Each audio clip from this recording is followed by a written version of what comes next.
Welcome to the Connecticut State Veterans Memorial. To me is a very, very special day. And this morning, as I looked outside, I said, Lord, let it not be rain today, please. Have these skies be cleared up and let there be some sunshine. And first of all, I will be grateful and thankful for those of you that had the prayer this morning that bless us with this beautiful day today. I am Lieutenant Colonel Lesbia Nieves. I am the co-president of the Connecticut State Veterans Memorial, but also a member of the Connecticut Army National Guard. Been in a uniform for over 32 years, but to me, this day kicks off the Memorial Day weekend. It is our first memorial, bringing our whole entire state together to honor this weekend. So ladies and gentlemen, if we can stand up to be able to present our colors.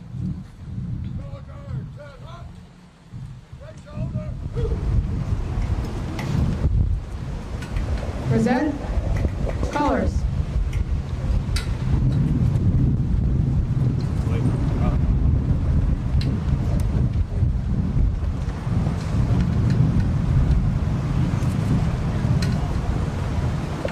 Present arms.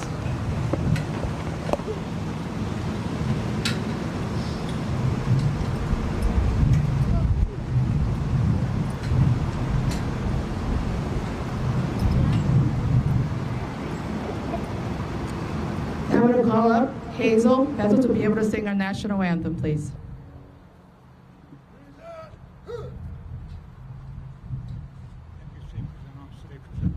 Yep.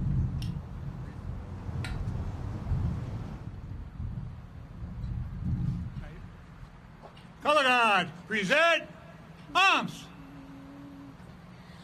Oh, say, can you see by the dawn's early light what so proudly we hail at the twilight's last gleaming, whose broad stripes and bright stars through the perilous fight o'er the ramparts we watch were so gallantly streaming, and the rocket's red glare, the bombs bursting in air, gave proof through the night that our flag was still there. Oh, say, does that star-spangled banner yet wave o'er the land and of the free and the home of the brave?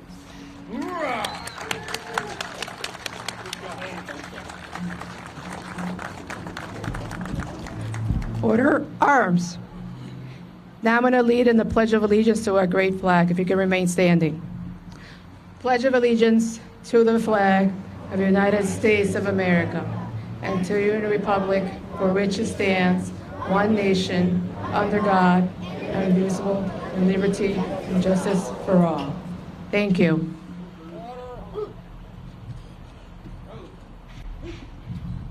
Please be seated.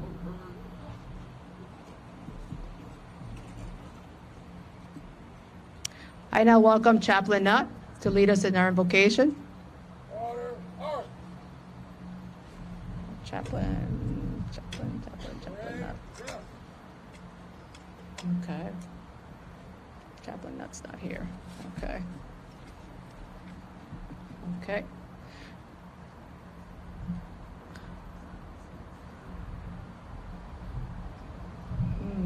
All right. All right. Chaplain Nutt? No, okay. All right, we'll make some modification briefly. So if we can just have a quick moment of silence, please, to be able to honor our fallen heroes, please.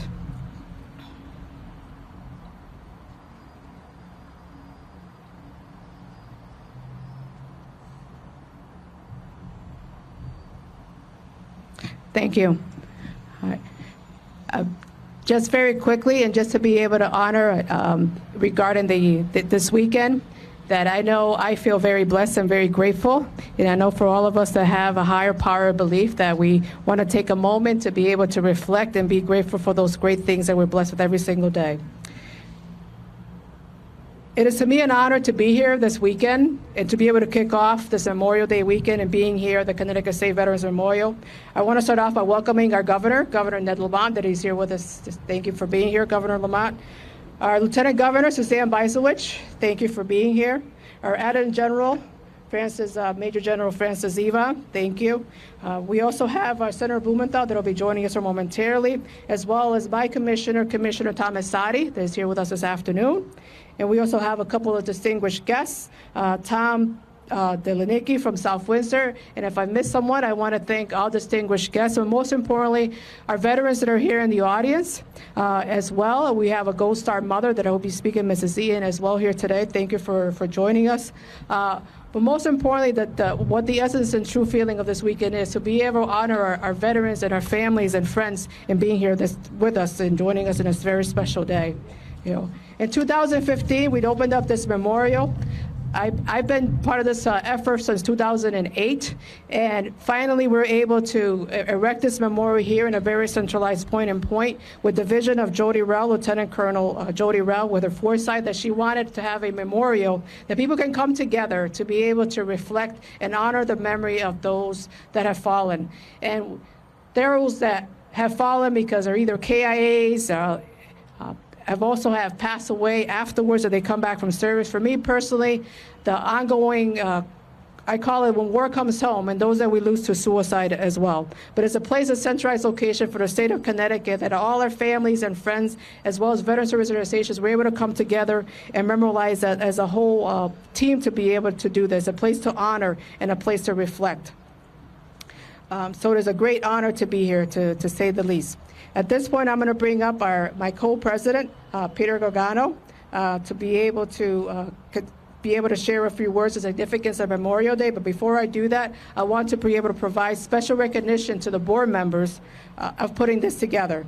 First of all, my co-president, Peter Gargano, that's right behind me. President Emeritus Linda Schwartz, which is prior commissioner to the DVA. Board Secretary Tammy Marzek, that's here. Our Treasurer Linnell Kitzlitz. Ron Katina, Jim Shepardine, Laura Soul, and our honorary Paul Buca. So thank you, a round of applause to the efforts of a great team in putting this day together. So thank you so much. Very much appreciated. So now I'll turn this over to Paul Gargano, please. Share us a little bit about what the significance of Memorial Day is. Thank you.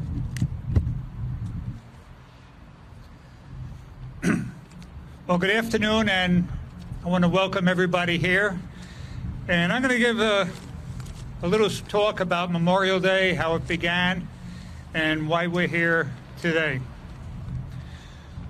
Memorial Day is an American holiday observed on the last Monday of May, honoring the men and women who died while serving in the U.S. military. Memorial Day 2019 occurs on Monday, May 27th. Originally known as Decoration Day, it originated in the years following the Civil War and became an official federal holiday in 1971. Many Americans observe Memorial Day by visiting cemeteries or memorials, holding family gatherings, and participating in parades. Unofficially, it marks the beginning of the summer season. Decoration Day. On May 5th, 1868, General John A. Logan, leader of an organization of Northern Civil War veterans, called for a nationwide day of remembrance, and later that month.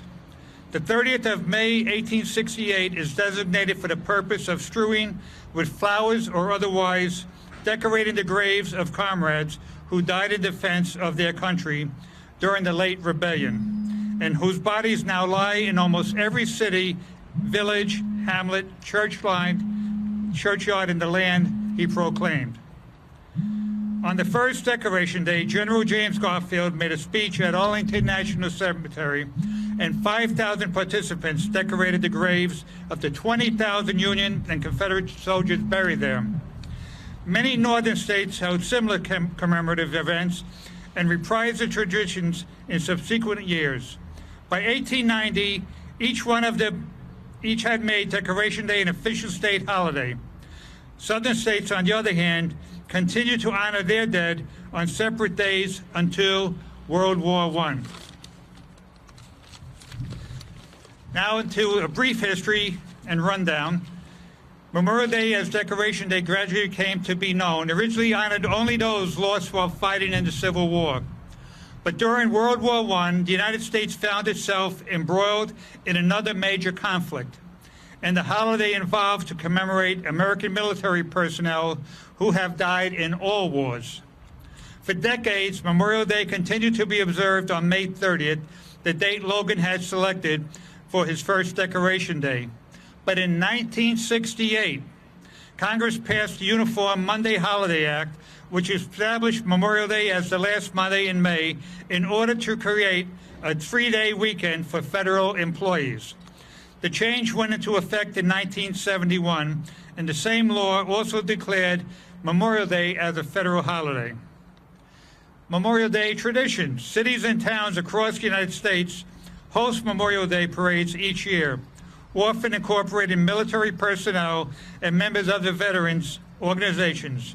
Some of the largest parades take place in Chicago, New York, and Washington, D.C.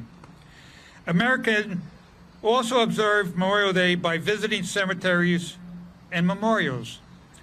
On a less somber note, many people take weekend trips or throw parties and barbecues on the holiday, perhaps because it officially marks the beginning of summer.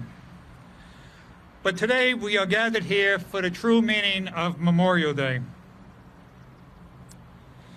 to honor and remember and respect the men and women who died while serving in the U.S. military to give us the freedoms that we have today.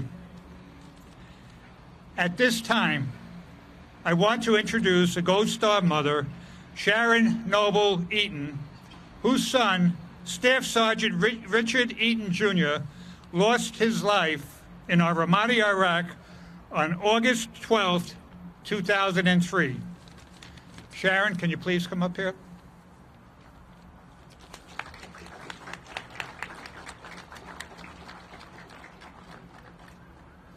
Thank you, Peter. Thank you.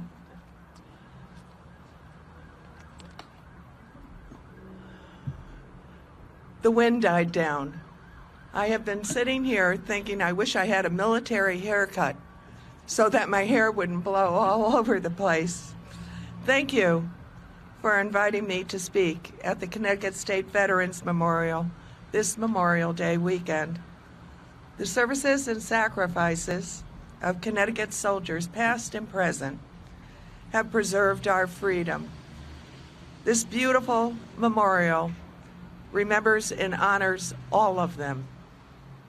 I am Sharon Eaton of Guilford, Connecticut.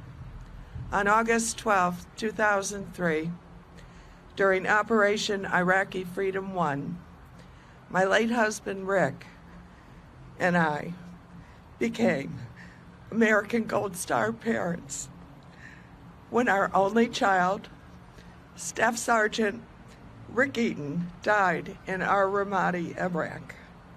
He succumbed to heat injuries and exertional rhabdomyolysis. That's something that happens to a lot of people who even run in marathons. This happened after a day-long firefight in the city of Heat, Iraq. Temperatures that August in the Sunni Triangle were well over 120 degrees. Conditions were, as my son would say, very rustic. Rick was an Army counterintelligence special agent in love with his job for over 18 years on active and reserve duty. He deployed from South Korea to his old reserve unit, the 323rd MI at Fort George Meade in Maryland. He left behind a great job working for the Air Force, a very angry South Korean landlady, and a very promising young lady who finished her doctorate after his death. Rick knew his old reserve unit, expanded to battalion size with counterintelligence signals and military intelligence soldiers from all over the United States, needed him as its training officer. He had written 3 of the manuals that counterintelligence agents use, as well as worked as a contractor with Cytex on the computer system that these agents would use in Iraq.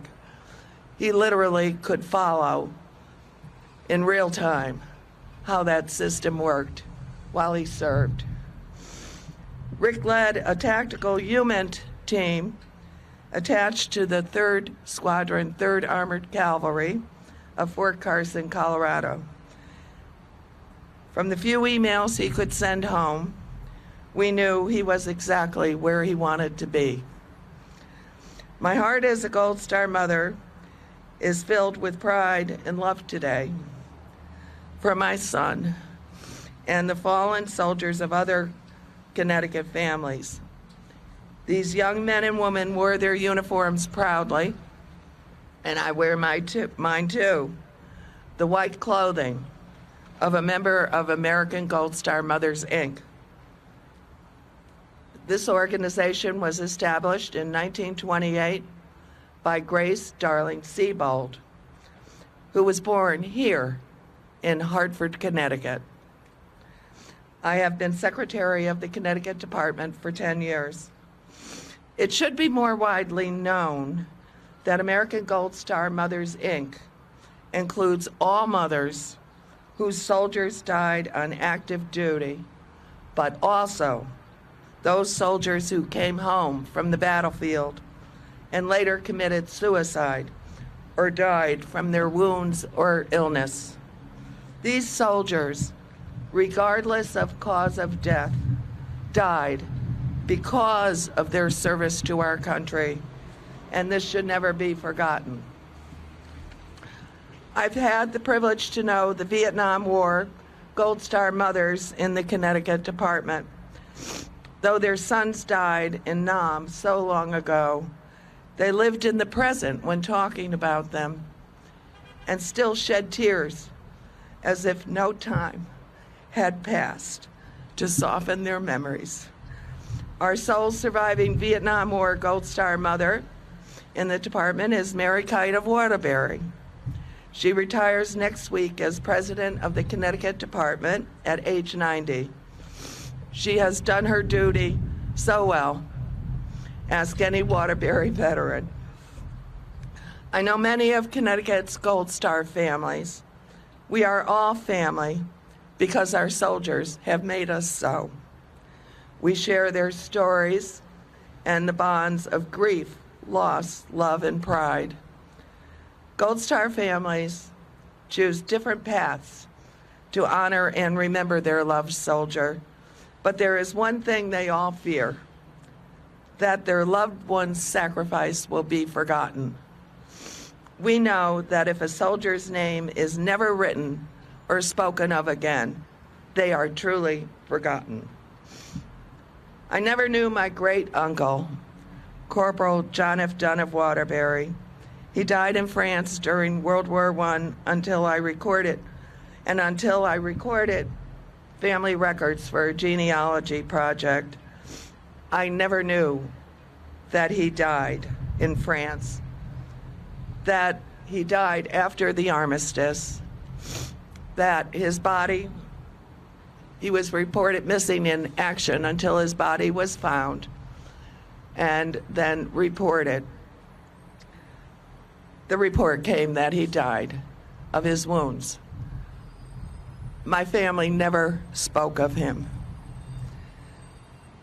He is now, today, not forgotten. All soldiers, past and present, deserve to be never forgotten, for their service is enormous and preserves our freedom. Speak their names, tell their stories. They serve and have served in the greatest military the world has ever known. They know the only way we are free as if they fight for it. They feel deep bonds of brotherhood with their fellow soldiers. They stand tall, solemn, and dignified to honor other soldiers' sacrifices despite their own very, very real sacrifices. Connecticut soldiers are all remembered here. God bless them and this memorial. Thank you.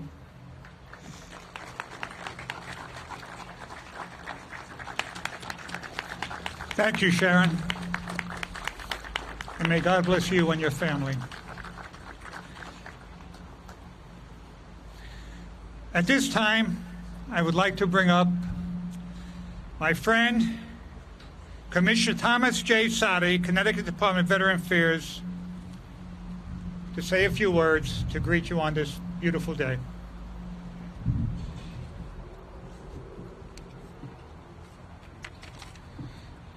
Peter, thank you for the introduction, for your service to our nation, and to your brother and sister veterans and your leadership, along with Lieutenant Colonel Nieves as co-chairs of the State Veterans Memorial, Inc. Governor Lamont, Lieutenant Governor Bysiewicz, General Yvonne, distinguished guests, and most importantly, our Gold Star mother, Gold Star families, veterans, and service members. Thank you for allowing me a few moments to speak to you about Memorial Day as we keep in mind those who served, as it is only because of those who have served and those who continue to serve in our armed forces that all of us are able to live in this free and democratic nation. And it is our flag, which since June 14th, 1777, has officially stood for that nation, a nation created by and sustained by the men and women in our armed forces, past and present. As I have said before, and I'll continue to say, that those stars and stripes are not just colors on a piece of cloth. They stand for those very principles of freedom and democracy that we all enjoy. It has been paid for through the service and sacrifice of our men and women in uniform, many making that ultimate sacrifice, so that not only we in this nation, but hundreds of millions of people across the globe may live in peace, something we must always ensure that this nation does not forget. So to all of you who are here, no matter your branch, whether you served in peacetime or in war, domestically or abroad, active duty, guard, or reserve, you raised your right hand and took that oath to protect and defend this nation and its Constitution. I ask all of you to raise that right hand again so that we may see you and thank you. All of you, thank you for your service to our nation and to our state. You are all here today because you understand the meaning of service to country and to community. However, as Peter and others have said, Memorial Day has, for too many, become just the unofficial kickoff for summer, that time of barbecues and pool parties and fun with family and friends. And those things are wonderful, and we will all likely engage in those over this weekend. However, we must remind others that those wonderful things we enjoy as Americans, we can only enjoy them because of the service and sacrifice of those in uniform. For nearly 250 years, courageous Americans have stepped forward from every generation to fight for freedom and have served their country with honor. Therefore, it's only appropriate that we gather here at this memorial to all our veterans from all our branches in every conflict and period of service. And also, as we gather today, let us remember that not a day goes by that America's service members don't serve in harm's way, including this very day, suffering from frigid cold, searing heat, deprivation of food and water, and the threat of imminent bodily harm, injury, or death. They do this each and every day and will continue to do that for all of us. So I wish you today not a happy Memorial Day or Memorial Day weekend, but a reflective one. Reflect upon their service as you enjoy your weekend and the days ahead through the summer. May God bless all of you, our veterans, and the United States of America. Thank you. And now it's my privilege to introduce a woman who, for long before she became Lieutenant Governor, has been a steadfast supporter of our veterans and their family members, our Lieutenant Governor, Susan Bysiewicz.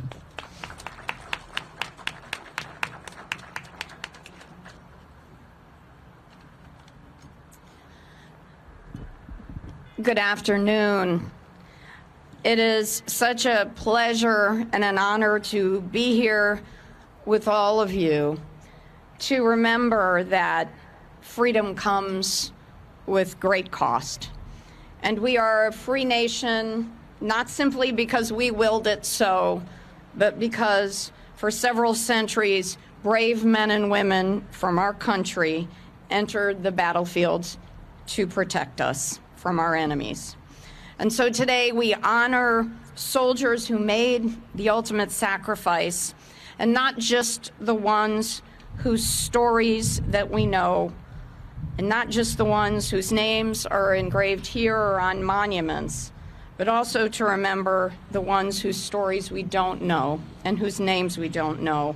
There are unknown soldiers whose names we may never know, but we remember them, and we remember the tremendous contributions that they and so many have given for our freedom.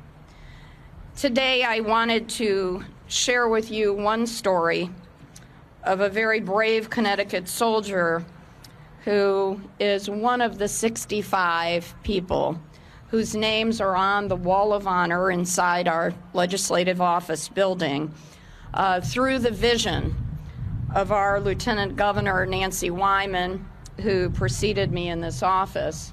She had the vision to create a wall of honor honoring the men and women who gave their lives during the conflicts in Iraq and Afghanistan.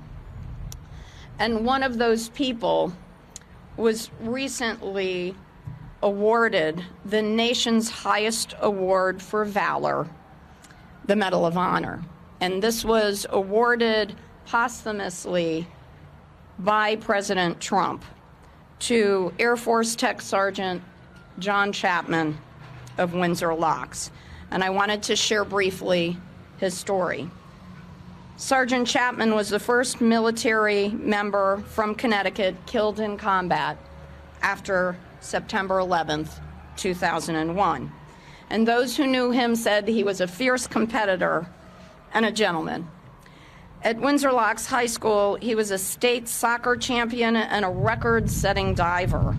He joined the Air Force in 1985, and at the time of his death, he was a Special Operations Combat Air Controller responsible for calling in air support for ground troops.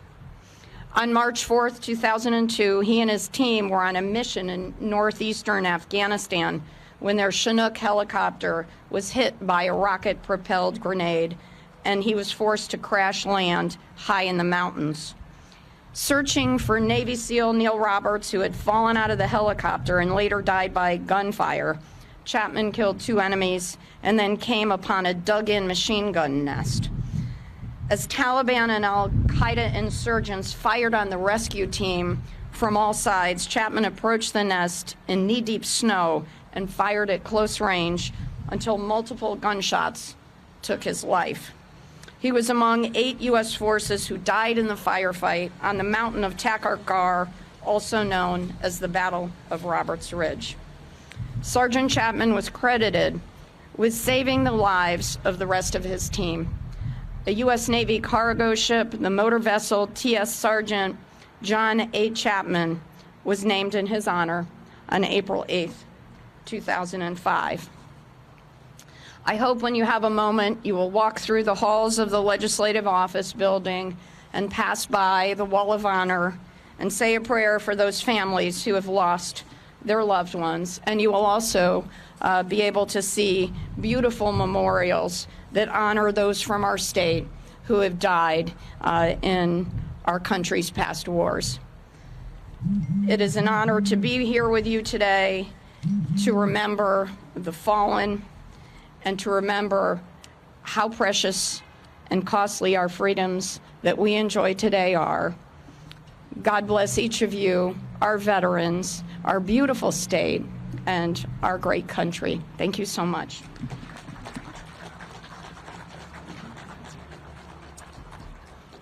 And here is the most important thing that I was supposed to do, and that was to introduce my partner in government. He gets up every day, as I do, and thinks about what we can be doing to support our veterans, to make sure that they have the education, the job training, the housing, and the health care that they have so richly earned. Governor Ned Lamont.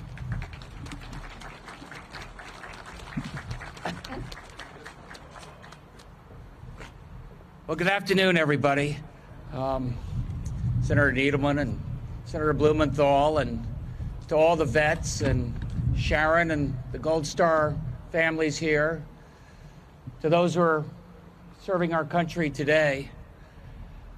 Sitting behind you, we had the 4th grade class from Bristol.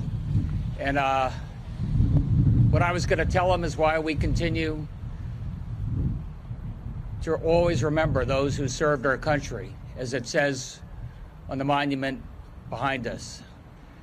And Sergeant Galgano told us some of that story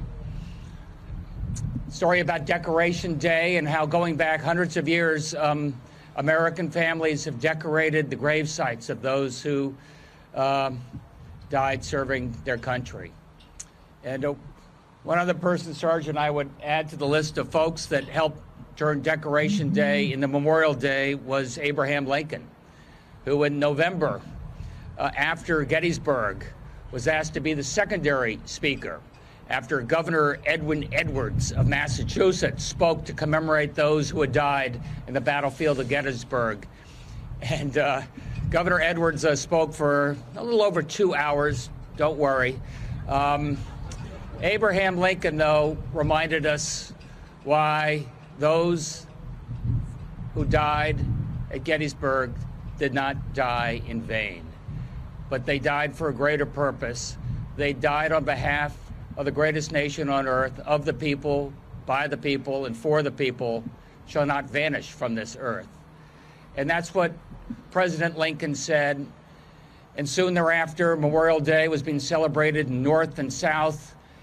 And as the sergeant said, 50 years later, we celebrated Memorial Day as a nation, and we remember what it means to be a nation.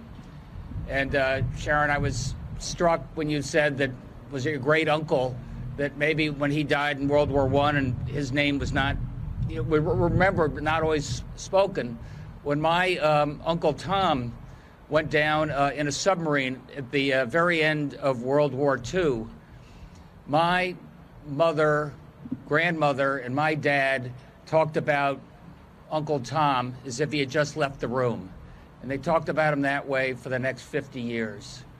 And that's why we remember the folks who made the ultimate sacrifice for the greatest nation on earth and what it means to serve people greater than our own purpose. Thanks.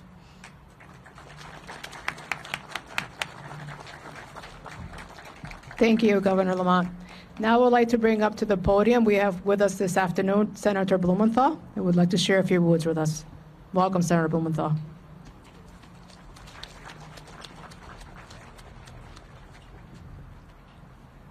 Lieutenant Neves, Sergeant Galgano, thank you so much for your leadership and for bringing us together, to the Patriot Guard and to our veterans, to General Yvonne.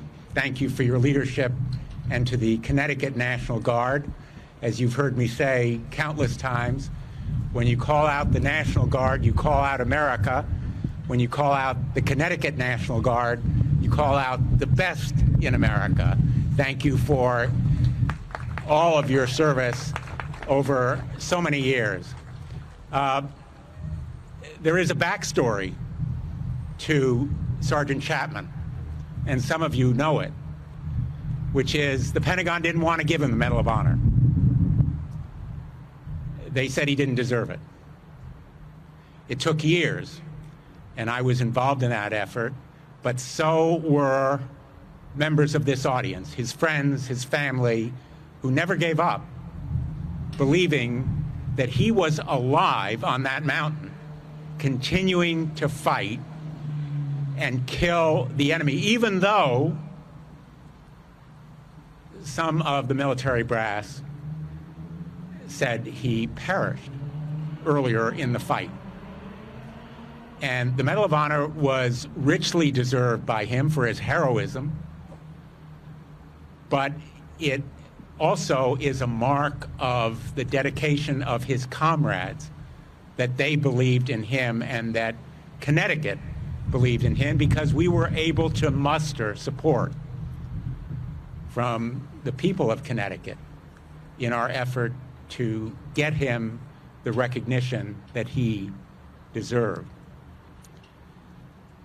Connecticut has always been the arsenal of democracy, and it was proved again just the day before yesterday in the markup of our next military budget, because it will devote more money than ever before to the submarines and the Joint Strike Fighters and the helicopters and the weapons platforms that we produce here in Connecticut proudly, so that our men and women in uniform will never face a fair fight. The military of America should never face a fair fight. It should always be superior. And that's what we help to do here in Connecticut. And we also are loyal to our veterans. We recognize here that we should leave no veteran behind, that we should keep faith with our veterans, not just on Memorial Day, not just in rhetoric, not just in words, but in programs that matter to their lives. Skill training, education, jobs, and yes, health care, and especially mental health care for the invisible wounds that we recognize now more than ever on the modern battlefield are among the deepest and most painful of the wounds that our veterans bring back with them. And so Connecticut should be proud on this Memorial Day, proud of our heritage, our legacy, our dedication, and our commitment to make sure that America remains the greatest nation in the history of the world, the greatest nation in the history of the world, not just because we are militarily the strongest in the history of the world. We are the freest. We are the most moral. And we prize above all the freedoms that give us today the ability to speak as we wish, worship as we like. Those freedoms are the result of veterans like you in this audience and those whom we honor on this Memorial Day who gave their lives so we would stay free. Thank you very much, and God bless our great country.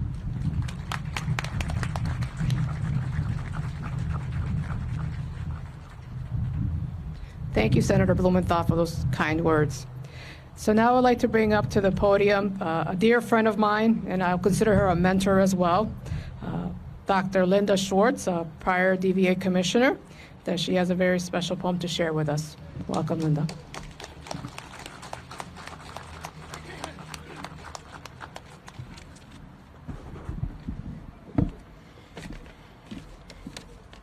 Major Michael Davis O'Donnell, 1 January 1970, Dak To, Vietnam. It's called Remember Them.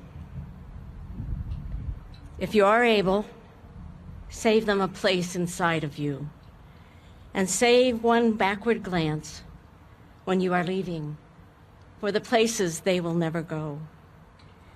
Be not ashamed to say you love them, though you may not have always loved them.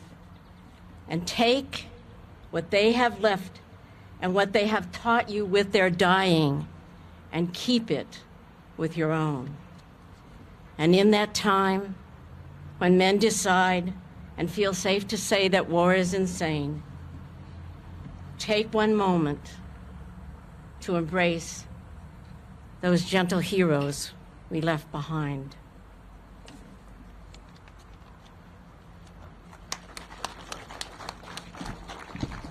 Thank you, Linda. Now we can have everyone rise, please. We're going to have a playing of the taps. Present colors.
You can take a seat.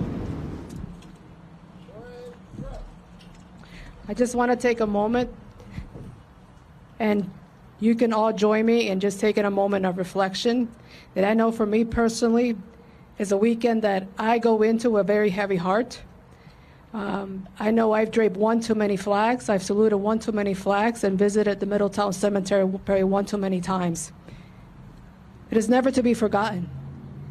And I do enjoy a hamburger and a hot dog like anyone else. But I know as we go into this weekend and kicking it off here at the state capitol, to me, I'm able to take the weekend on and know that I have a whole family here, a whole state that rallies behind me. When I have a heavy heart, there's many that share in the same way, because we will never, ever forget. And I can count on the leadership of here at the state of Connecticut, the governor, lieutenant governor, my commissioner, my general, that we will never forget. And it's our duty, responsibility to pass it forward. And how timeless is to be able to have the young children here from Hubble Elementary School to have joined us today, because it is about passing it forward. It's about ensuring that we teach and ensure that what we value in this great nation is to never be forgotten. I want to thank every single person for being here this afternoon. And our State Veterans Council, the committee here, has come together to put this day, and let this be the first one, but not the last one. They come together as a whole entire state. That I count on seeing every single one of you and bring a couple of more next year with us. I would like to extend an invitation for folks to join us at the Officers Club across the street to be able to enjoy in a light lunch together. So I thank you once again, and I hope to see every single person here again next year. And in Goya, it's just a great day. So thank you for coming out, and thank you for the color guards here, for the Vietnam Veterans of America, and our Patriot Riders that are always standing by dutifully and honorably. So thank you. Thank you for joining us this afternoon. I appreciate it. Thanks. Oh.